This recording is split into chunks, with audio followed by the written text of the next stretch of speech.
Hello students. पिछली class में हमने बीएससी सेकेंड ईयर का फिजिक्स का सिलेबस स्टार्ट कर दिया था और बीएससी सेकेंड ईयर वाले बच्चों के लिए हमने पेपर फर्स्ट फिजिक्स का स्टार्ट किया था, थर्मोडायनेमिक्स और स्टैटिक्स, जिसकी फर्स्ट यूनिट थी स्थूल निकायों में ऊष्मीय और रुद्धोष्म अन्योन्य क्रियाएं। और अन्योन्य क्रियाओं का डिस्कस हम पिछली क्लास में कर चुके हैं। डिटेल से मैंने आपको समझा दिया था कि अन्योन्य क्रियाएं कौन कौन सी होती हैं और उनका विश्लेषण क्या है, कौन सी अन्योन्य क्रिया का क्या अर्थ है। इस पूरे का डिस्कशन हमने पिछली क्लास में कर लिया था। अब आगे की बात, उसके आगे का हम पढ़ने जा रहे हैं आज की क्लास में। तो एक तो दोबारा से मैं फिर से ये कहूँगा आप लोगों से कि सारी वीडियोस को कंटिन्यू और पूरी देखें। आधी अधूरी वीडियो देखोगे तो कुछ भी समझ में नहीं आएगा। भले ही मैं तो ये कहता हूँ कि रिवाइंड कर कर के उसको देखो, बहुत अच्छे से समझ में आएगा। नोट्स आपको प्रोवाइड करा दिए जाएंगे, जो भी यहाँ बताया जा रहा है उसका लिखा हुआ सारा आपको सिर्फ सुनना है, समझना है ध्यान से। और एक भी वीडियो बीच में एब्सेंट नहीं करनी है, यानी कि जैसे ही आपको वीडियो जो भेजी जाती है तुरंत उसको देखनी है। ऐसे नहीं पहली और तीसरी वीडियो देख ली, दूसरी वीडियो एब्सेंट कर दी तो कुछ समझ में नहीं आएगा। खासकर इस पेपर में जो फर्स्ट यूनिट है ये बहुत ज़्यादा सीरियसली समझने की है। लिखना ज़्यादा नहीं है इसमें, लेकिन समझना बहुत डिटेल से पड़ेगा। इसलिए मैं कह रहा हूँ कि एक एक लाइन को, एक एक शब्द को मेरे को ध्यान से समझिए, सुनिए। अच्छा मौका है रिवाइंड कर कर के देखने का। ऑफलाइन क्लास में तो एक बार बोल दिया दोबारा सुन नहीं सकते, लेकिन अब तुम्हारे पास रिकॉर्डेड है तो दोबारा इसको रिवाइंड करके देख सकते हैं, एक एक शब्द का अर्थ समझ सकते हैं, क्या मतलब है किस चीज़ का। तो ठीक है। तो यूनिट फर्स्ट में आज जो मैंने हेडिंग लिखी है सूक्ष्म अवस्था एवं अभिगम्य अवस्थाएँ। ये कोई बड़ी हेडिंग नहीं है, तो केवल एक डेफिनेशन है, लेकिन समझने के लिए मैंने इसको हेडिंग के रूप में यूज़ कर लिया है। तो सूक्ष्म अवस्था क्या है? तो जो स्थूल निकाय के बारे में हम अध्ययन करेंगे, वही फर्स्ट यूनिट क्या है हमारी, स्थूल निकायों के मध्य ऊष्मीय और रुद्धोष्म अन्योन्य क्रियाएं। तो स्थूल निकायों में किसी कण विशेष का अध्ययन करने के लिए, मैंने पहले भी बताया था स्थूल निकाय क्या होता है। ऐसा निकाय जिसमें बृहद संख्या में कण, परमाणु, अणु, इलेक्ट्रॉन, प्रोटॉन, आयन एक्सेट्रा मौजूद हों, बहुत ज़्यादा संख्या में मौजूद हों, वो क्या कहलाता है, तुम्हारा स्थूल निकाय कहलाता है। तो स्थूल निकाय में किसी कण विशेष का अगर अध्ययन करना है, पर्टिकुलर किसी कण की बात करेंगे, किसी कण विशेष का अध्ययन करेंगे, तो उस कण विशेष का अध्ययन सूक्ष्म अवस्थाओं के आधार पर किया जाता है। काई के आधार पर किया जाता है? सूक्ष्म अवस्था के आधार पर किया जाता है। अब सूक्ष्म अवस्था से तात्पर्य कण की गतिज ऊर्जा, कण की स्थितिज ऊर्जा, कण का चक्रण स्पिनिंग होती है कि नहीं अपनी, भाई कण कई तरह की ऊर्जा गति कर सकता है, ऊर्जा उसमें हो सकती है गति के रूप में गतिज ऊर्जा। गतिज ऊर्जा भी कई टाइप की हो सकती है, जैसे गैस के अणु या परमाणु के रूप में कोई कण है तो स्थानांतरित गति, घूर्णन गति, कंपन गति, इन सब की गतिज ऊर्जा, उसको सूक्ष्म अवस्था कहते हैं। या फिर स्थितिज ऊर्जा सबकी होती है, अणुओं के बीच की डिस्टेंस, अंतराण्विक बलों के कारण स्थितिज ऊर्जा भी सूक्ष्म अवस्था को प्रदर्शित करती है। कण का चक्रण स्पिनिंग होती है, एक सापेक्ष दूसरे का चक्रण जो होता है वो भी एनर्जी है। तो सूक्ष्म अवस्था से तात्पर्य क्या हुआ, किसी कण की गतिज ऊर्जा, स्थितिज ऊर्जा, कण का चक्रण आदि कण की सूक्ष्म अवस्था को शो करते हैं। इन शॉर्ट अगर बात करें तो कण की सूक्ष्म अवस्थाएं वैसे ही हैं जैसे कि परमाणु में इलेक्ट्रॉन की स्थिति को दर्शाने के लिए हम किसका इस्तेमाल करते हैं, क्वांटम संख्या का। क्वांटम संख्या पढ़ी होगी ना केमिस्ट्री में, या 10th क्लास में भी पढ़ी है। NLM से दिखाते हैं, मुख्य क्वांटम संख्या ... तो जैसे परमाणु में इलेक्ट्रॉन की स्थिति को दर्शाने के लिए क्वांटम संख्या का इस्तेमाल करते हैं, उसी प्रकार स्थूल निकायों में किसी कण विशेष का अध्ययन करने के लिए सूक्ष्म अवस्थाएं लेते हैं। और सूक्ष्म अवस्थाओं से मतलब क्या है? कण की गतिज ऊर्जा, स्थितिज ऊर्जा, कण का चक्रण, ये सब सूक्ष्म अवस्था को प्रदर्शित करती हैं। अब इसके बाद बात करते हैं अभिगम्य अवस्था क्या है। तो कण की जितनी भी सूक्ष्म अवस्थाएं हैं बहुत सारी हो सकती हैं, क्योंकि अपन डिस्कस कर रहे हैं किसका? स्थूल निकाय का। स्थूल निकाय में अनलिमिटेड क्या है? अनलिमिटेड कण होते हैं। मैंने कहा ना बृहद संख्या में होते हैं, इसका मतलब बहुत सारी संख्या में जब कण पाए जाएंगे तो उनकी गतिज ऊर्जा, स्थिति ऊर्जा, चक्रण सब डिफरेंट होंगे, तो बहुत सारी सूक्ष्म अवस्थाएं हो सकती हैं। और सभी सूक्ष्म अवस्था संरक्षण नियमों का पालन नहीं करती हैं।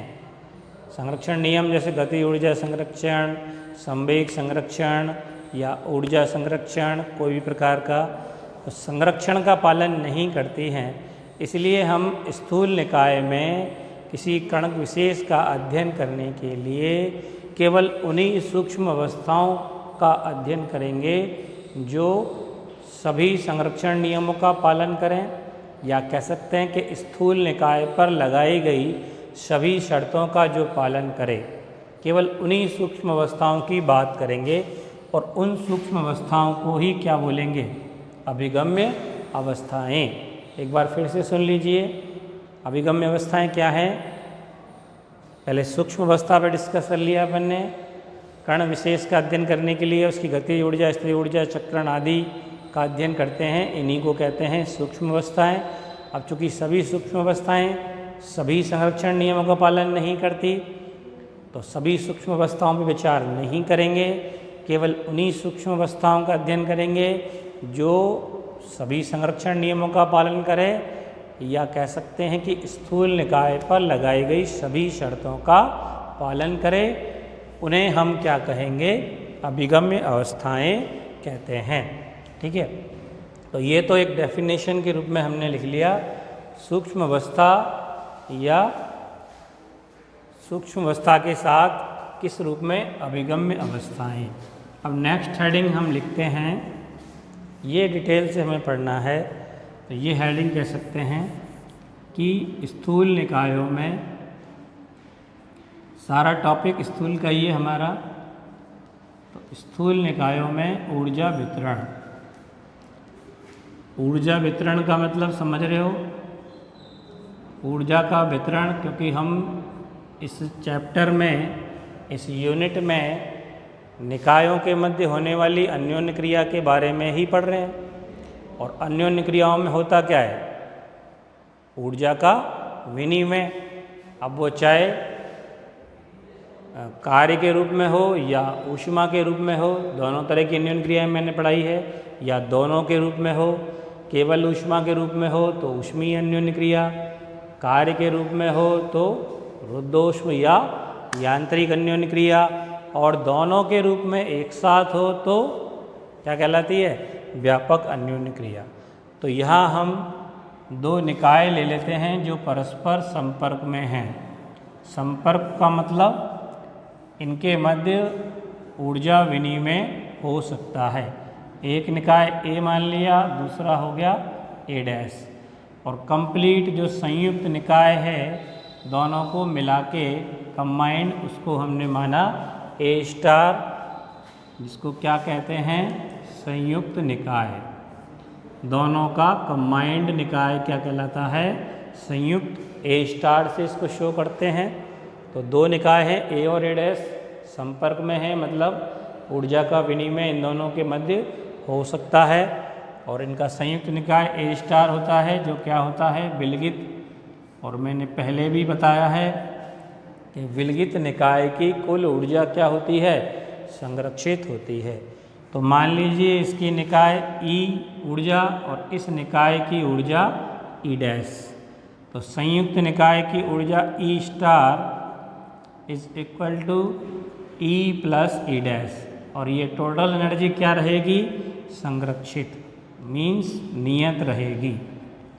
पहले भी इसी आधार पर मैंने अन्योन्य क्रियाओं का डिस्कशन आप लोगों से किया था कि कुल ऊर्जा संरक्षित होती है, विनिमय जब होता है तो एक की घटेगी दूसरे की बढ़ जाएगी, टोटल वैल्यू एनर्जी की क्या रहेगी, नियत या संरक्षित।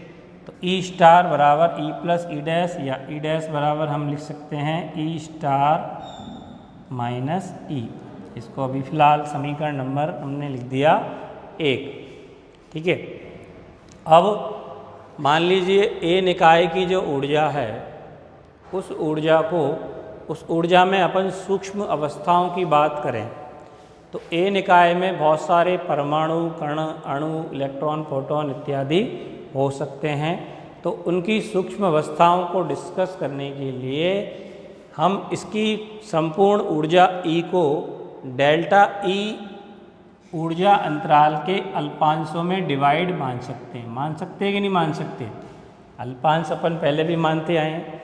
किसी बहुत बड़ी वस्तु का अध्ययन करना है तो एक सूक्ष्म पार्ट उसका ले सकते हैं। तो इसमें बहुत सारी सूक्ष्म अवस्थाएं हैं, तो उन सूक्ष्म अवस्थाओं को किस रूप में माने? ये जो अल्पांश ऊर्जा अंतराल है, ऊर्जा का एक शॉर्ट मान है, वो हो क्या कह सकते हैं, उसको सूक्ष्म अवस्था मान सकते हैं। तो ए निकाय की ऊर्जा जो है ई, उसको हम क्या मान लें? डेल्टा ई ऊर्जा अंतराल के अनेक भागों में विभाजित मान लेते हैं, जिन्हें हम क्या कह सकते हैं? सूक्ष्म अवस्थाएं। तो डेल्टा ई ऊर्जा अंतराल के जो पैकेट हैं एक तरह से, वो सब क्या कहलाएंगे? इनके सूक्ष्म अवस्थाएं, जिनकी संख्या अनंत हो सकती है, क्योंकि बहुत सारे पार्ट हो जाएंगे डेल्टा ई अंतराल के।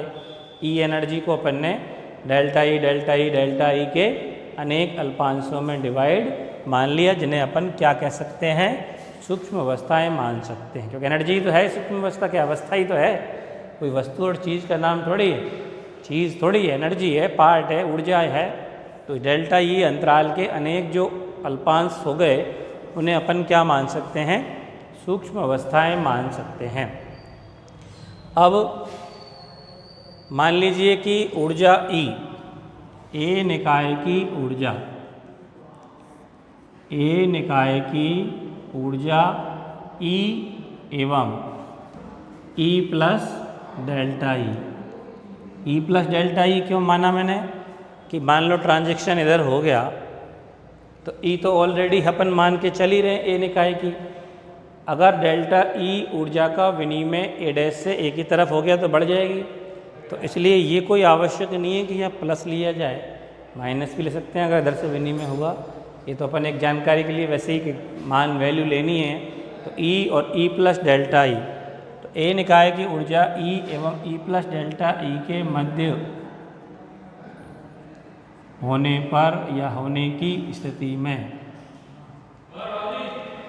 संयुक्त निकाय जो है ए स्टार, संयुक्त निकाय क्या है अपना? ए स्टार के अभिगम्य अवस्थाओं की संख्या, अभिगम्य अवस्थाओं की संख्या। अभिगम्य अवस्था अभी मैंने बताया तुम्हें क्या होती हैं? वो सूक्ष्म अवस्थाएं जो स्थूल निकाय पर लगाई गई सभी शर्तों का पालन करती हैं, क्या कहलाती हैं? अभिगम्य अवस्थाएं। तो अभिगम्य अवस्थाओं की संख्या मान लीजिए कितनी है? ओम स्टार ई। इसको ओम से दिखाएंगे अपन ऐसे, ये सिंबल ओम का होता है ना, ओम का चिन्ह से प्रतिरोध का मात्रक। संयुक्त निकाय के लिए है इसलिए स्टार, तो ओम स्टार ई संख्या मान लेते हैं। ओम स्टार ई अभिगम्य अवस्थाओं की संख्या क्या मान लेते हैं? ओम स्टार ई मान लेते हैं। तो संयुक्त निकाय के लिए है ये ओम स्टार ई। अब एक समान पूर्व प्रायिकता सिद्धांत होता है, मैथमेटिक्स में भी तुमने पढ़ा होगा, समान पूर्व प्रायिकता सिद्धांत मैथमेटिक्स में भी पढ़ा है, फिर भी मैं बता देता हूँ तुम्हें। लिखा लिखाया तुम्हें सब नोट्स में मिल जाएगा, इसलिए इस चीज़ की टेंशन मत करो कि कैसे लिखेंगे साहब, बोल बोल के सुन सुन के। फिर भी दो बार रिवाइंड करके वीडियो को लिखना चाहो तो लिख सकते हो रफ में।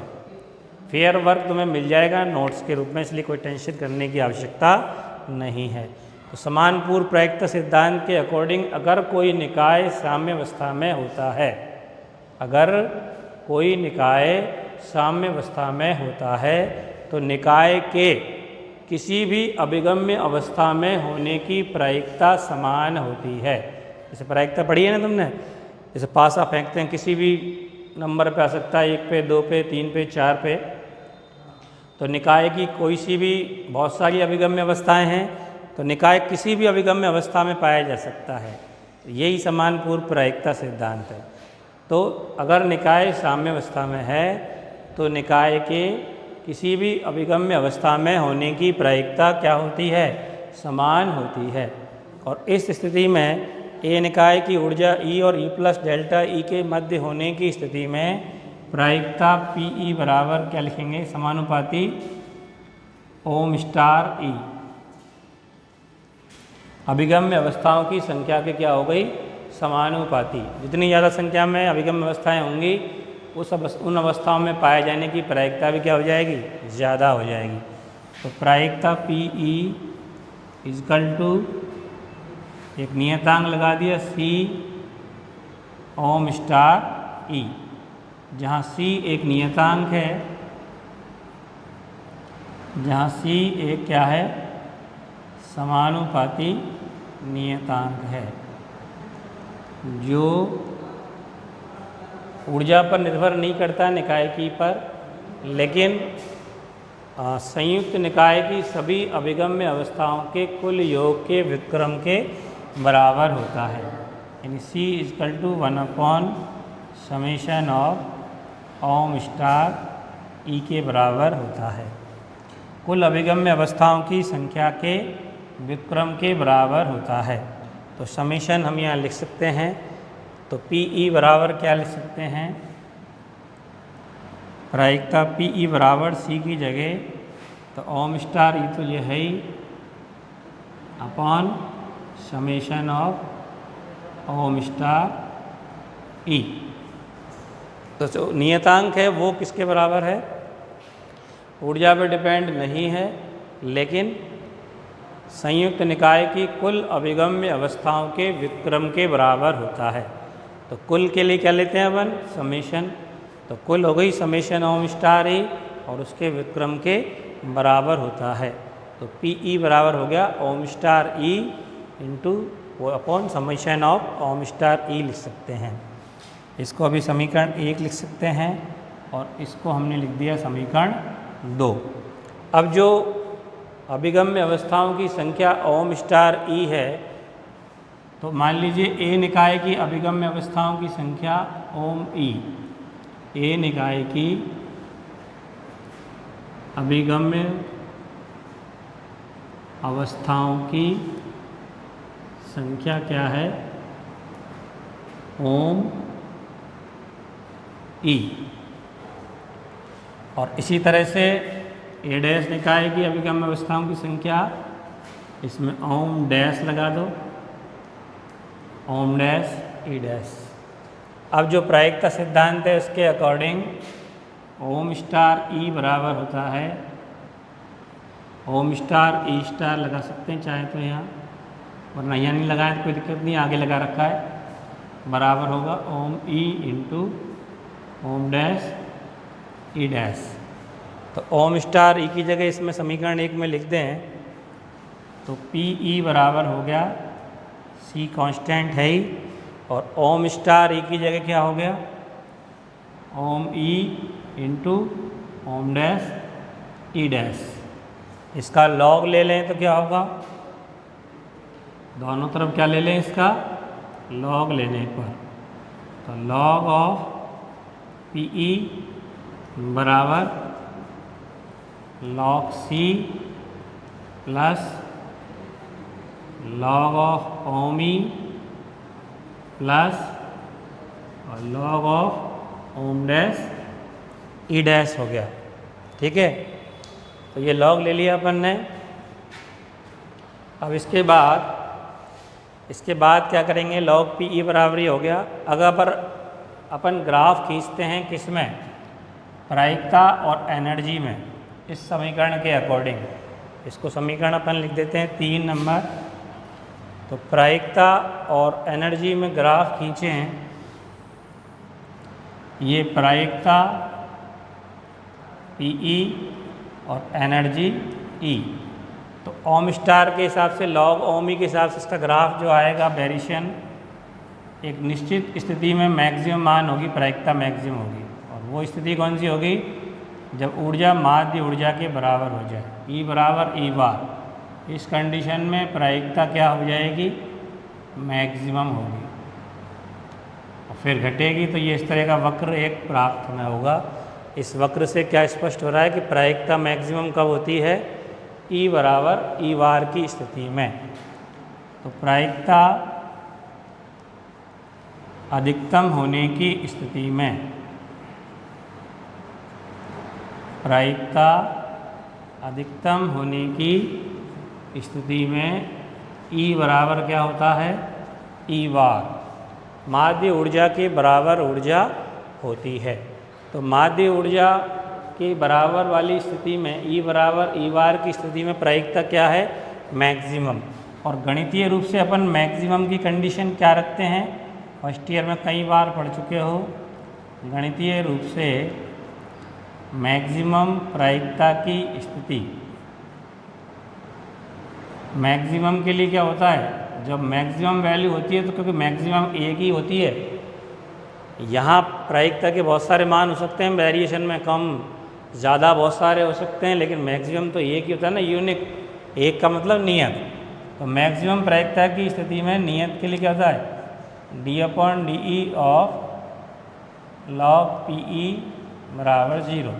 यानी log P का अपकलन क्या होता है? 0। पहले भी कई बार पढ़ चुके हो। तो मैक्सिमम की कंडीशन क्या होती है? अपकलन 0 होता है कि नहीं? फर्स्ट अपकलन, प्रथम अपकलन 0 लेते हैं। तो log P का अपकलन 0 लेंगे तो उसका अपकलन करो समीकरण 3 का। तो समीकरण 3 से क्या हो गया?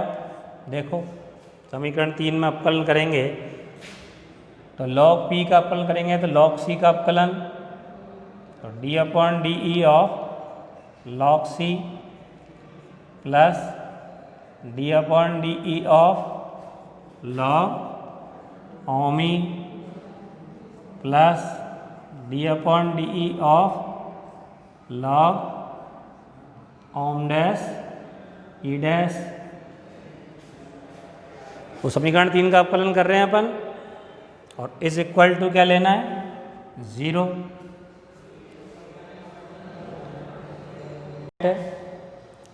log C कांस्टेंट है तो इसका अपकलन तो 0 हो गया।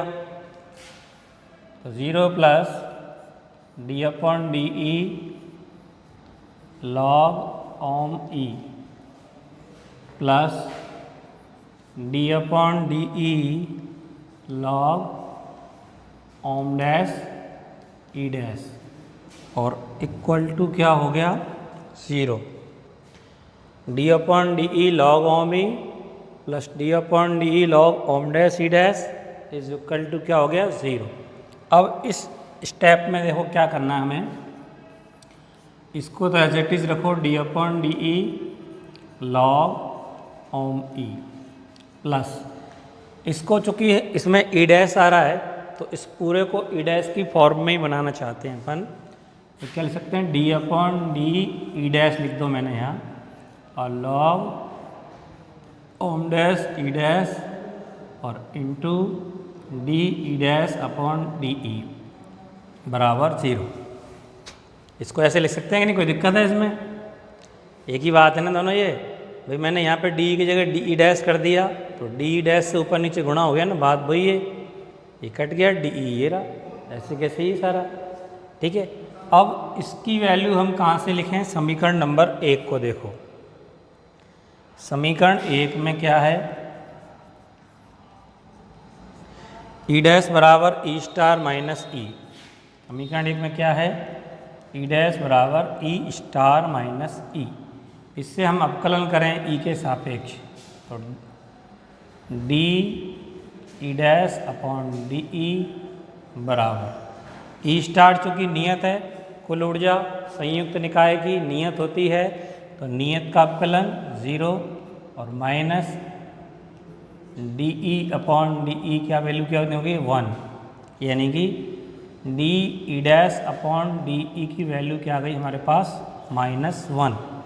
ये वैल्यू कहाँ रख दो, यहाँ रख दो, ठीक है। -1 लिख दो इसकी जगह।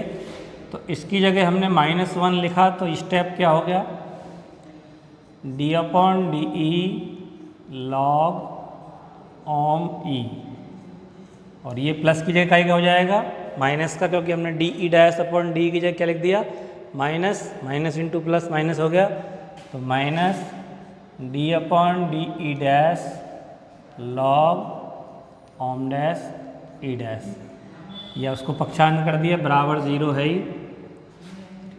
तो d upon D E log ओम E is equal to d upon D E dash log ओम डैश ई डैश। अब ये जो वैल्यू है दोनों के लिए बराबर, ये किसके लिए है, ए निकाय के लिए, क्योंकि ई ऊर्जा किसके लिए थी, ए निकाय की, और ई डैश किसकी थी, ए डैश निकाय की। इसका मतलब ये जो आया है वो ए निकाय के लिए और ये ए डैश निकाय के लिए। अब चूँकि दोनों बराबर है तो इसका मतलब दोनों निकायों के लिए इस वैल्यू का मान नियत रहता है, और इसलिए इस वैल्यू को हम कहते हैं बीटा प्राचाल। इसको क्या शो करेंगे, बीटा प्राचाल। तो बीटा ई बराबर बीटा डैश ई डैश। तो परीक्षा में एग्जाम में इसी तरह से पूछा जाएगा, सिद्ध कीजिए निकायों के ऊर्जा वितरण में उनके बीटा प्राचाल नियत रहते हैं। तो ये सिद्ध करके तुम्हें पूरा प्रोसेस दिखाना पड़ेगा, और ये जब स्टेप्स आ गया कि बीटा प्राचाल दोनों निकायों के लिए नियत रहते हैं। ये बीटा ई क्या है, बीटा ई बराबर क्या है, D upon D E log ओम ई, बीटा प्राचाल है। तो दोनों निकायों के लिए साम्यावस्था की स्थिति में दोनों निकायों के लिए बीटा प्राचाल के मान क्या होते हैं, समान होते हैं। इसको हम ग्राफ से दिखा सकते हैं। इसे जो ग्राफ वहाँ मैंने बताया था प्रायिकता और ऊर्जा में, पीई और एनर्जी में, तो प्रायिकता का ग्राफ तो ये इस तरह से मैक्सिमम वाला ग्राफ आता है, ये साम्यावस्था की स्थिति में, और जो लॉग ओम ई के लिए ग्राफ और लॉग ओम डैश ई डैश के लिए, तो मैक्सिमम वाली स्थिति में दोनों ग्राफ एक दूसरे को काट रहे हैं। इसका मतलब इनकी वैल्यू क्या है, बराबर। ये लॉग ओम ई के लिए और ये लॉग ओम डैश ई डैश के लिए। वक्रों का काटना क्या शो कर रहा है, ये तो प्रायिकता पीई संयुक्त के लिए है जो ग्राफ मैंने वहाँ बनाया था अभी, और ये लॉग ओम ई और लॉग ओम डैश ई डैश के जो वक्र एक दूसरे को काट रहे हैं, कौन सी कंडीशन में काटते हैं, जब ई बराबर क्या होता है, ई बार। तो ई बराबर जब ई बार होता है तो उस समय क्या होगा, दोनों वक्र एक दूसरे को काट रहे हैं, इट मीन्स बीटा प्राचाल वहाँ पर क्या है, समान, क्योंकि बीटा प्राचाल में ही तो है ये लॉग ओम E D upon D E, और मैक्सिमम की कंडीशन में ही तो मान नियत होता है। यहाँ ये मैक्सिमम कंडीशन ही तो है, ये ई बराबर ई बार की स्थिति क्या है, मैक्सिमम की कंडीशन है। यानी साम्यावस्था की अवस्था में बीटा प्राचाल दोनों निकायों के क्या होते हैं, एक समान होते हैं, नियत होते हैं।